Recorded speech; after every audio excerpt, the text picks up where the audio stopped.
मुलांचे मृत्यू झाले त्याच्यापैकी 5% सर्पदंशाने झाले असा आरोप केला. तुमचं म्हणणं काय आहे? आता भाऊ थोड्या वेळाने ते भाऊलाच विचारा. त्यांचे भाऊ अनुदानित आश्रमशाळा चालवते. हा प्रश्न भाऊला विचारायला बरं राहील.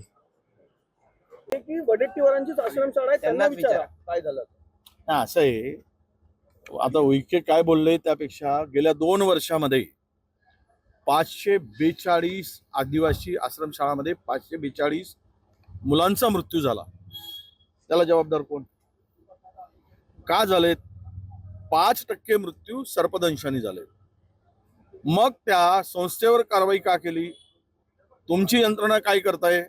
तुमचे तपासणी करणारे अधिकारी काय करतायत? तुमचा ATC काय करतोय? तुमचा प्रोजेक्ट ऑफिसर काय करतोय? ही यांची जबाबदारी नाही. प्रकल्प अधिकाऱ्यांची, यांची आयुक्तांची जबाबदारी नाही. 542 मुलांचा मृत्यू 2 वर्षात होतोच कसा? हा खरा प्रश्न आहे. यांनी कोणावर जबाबदारी फिक्स केली? आश्रमशाळा आहेत, माझी एक आश्रमशाळा आहे, ठीक आहे, मी आश्रमशाळा चालवतो. आम्ही आश्रमशाळा चालवतो याचा अर्थ असा नाही तुम्ही 2000 रुपये एका विद्यार्थ्यांसाठी देताय, तुम्ही 5000 द्या. त्यामध्ये सांगा की हे पूर्ण झालं पाहिजे. बरं, तपासणीमध्ये तुम्ही तुमचे अधिकारी पैसे घेऊन सगळं ओके करतात. हे कोण करायचं? म्हणून माझा अशोक उईकेंना हे आहे की आता सक्त करा, सक्त व्हा, जरा कडक व्हा. असं लेचापेचा करून काम होणार नाही. त्यामुळं आश्रमशाळा कोणाची आहे मला विचारण्यापेक्षा 542 मृत्यूला जबाबदार कोण, हे आदिवासी सगळे अधिकारी यांच्यावर तुम्ही काय कारवाई करणार आहात याचं उत्तर अशोक उईकेने दिलं पाहिजे.